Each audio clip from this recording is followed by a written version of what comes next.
George is in Bartlesville, Oklahoma. Hello, George. Hey, how are you doing, Mike? I'm all right. How are you? I'm doing good. Good. Hey, calling about the subject of the American Muslim. Uh-huh.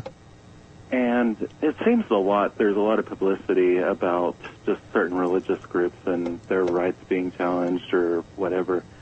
But it seems like the most persecuted religion in this country anymore is Christianity. The most persecuted? Yes. Whenever something happens Muslim, then they might lose their sponsor or something like that. But Christians seem to lose their rights. And I'm not the evangelical type. I haven't been to church in a long time. Well, give me an example. Give me an example of how Christians have lost their. I guess you're referring to political rights. More like just rights, like prayer in the classroom or something like that. Oh no! Wait! That's not that's not a Christian right. There was a very clear separation of that, so that nobody could force someone to pray a certain way. When you say that Christians have been denied the right to pray in a school, what about Buddhists or people who follow the Shinto faith or Native American faith? How would you do this? Obviously, you're an advocate for some kind of prayer in the school. Which prayer would be the right one?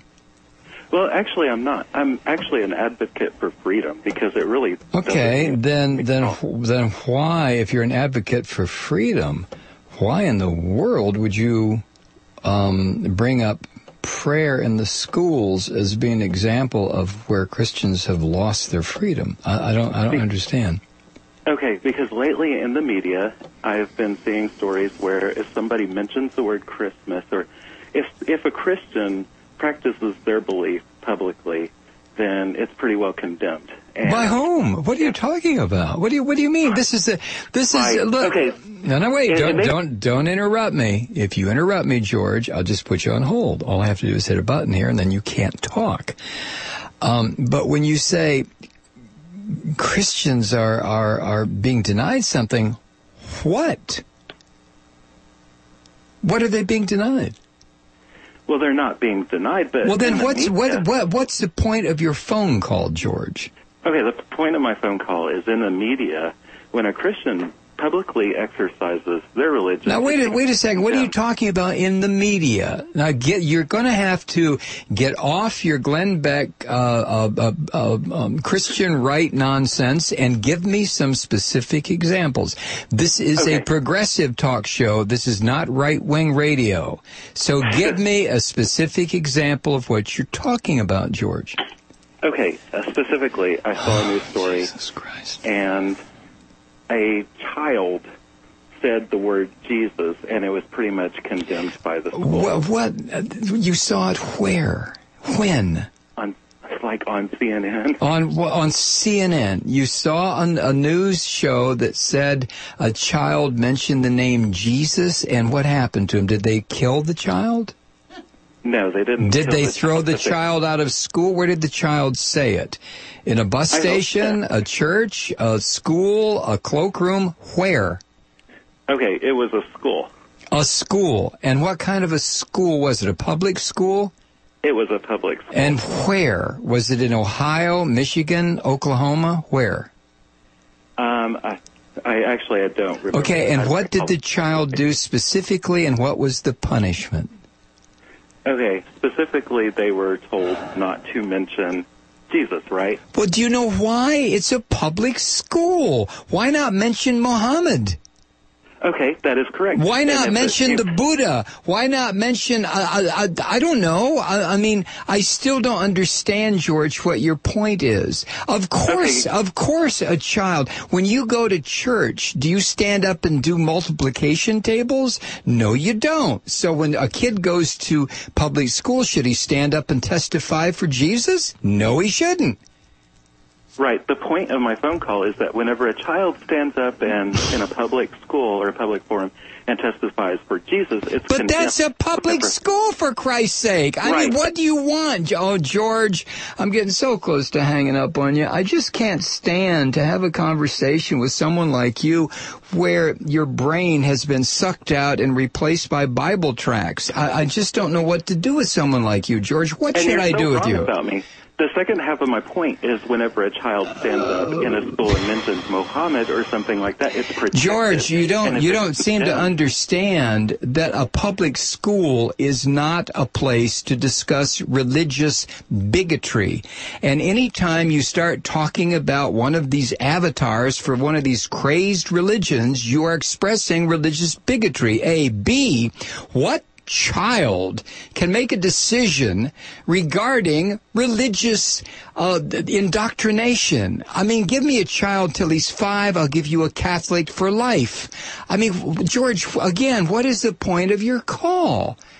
Again, I think you missed my point. Yes, that's why I keep asking you what it is. That's okay.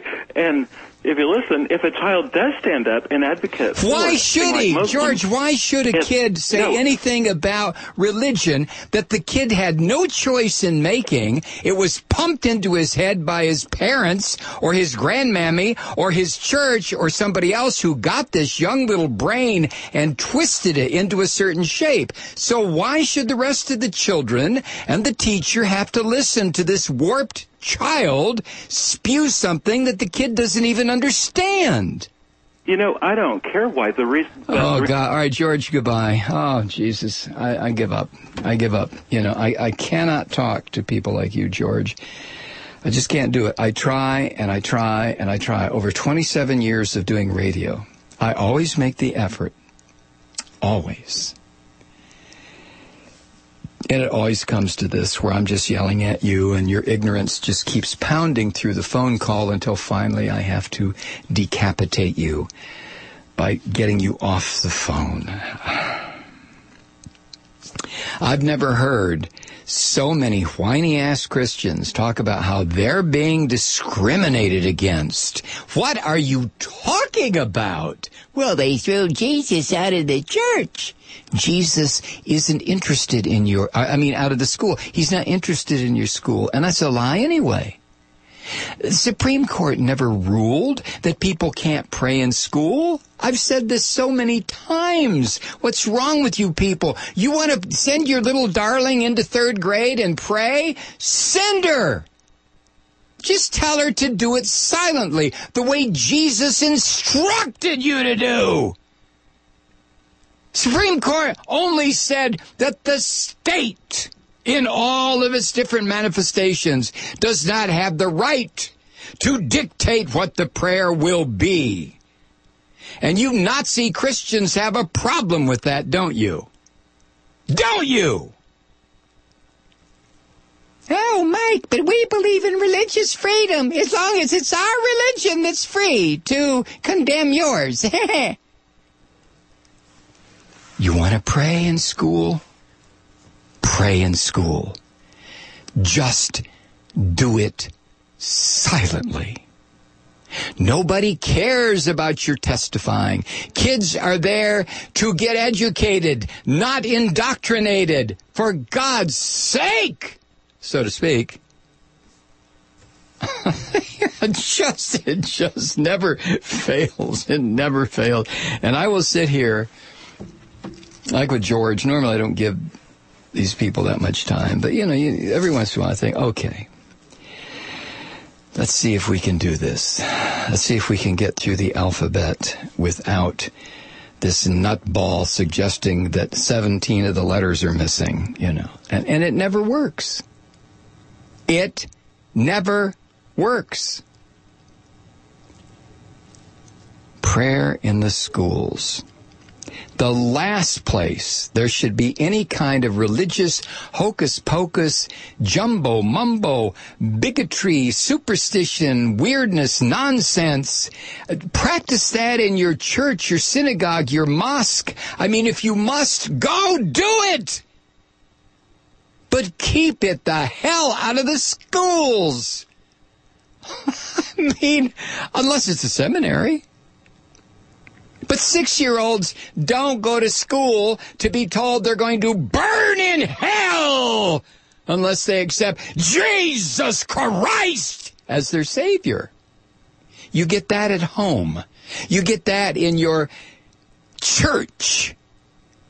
So why should a kid have to listen to that garbage in school? A kid who is not of that faith. And why should any of it? Oh my God, I feel like I'm arguing something from 50 years ago. What the hell is wrong with you, George?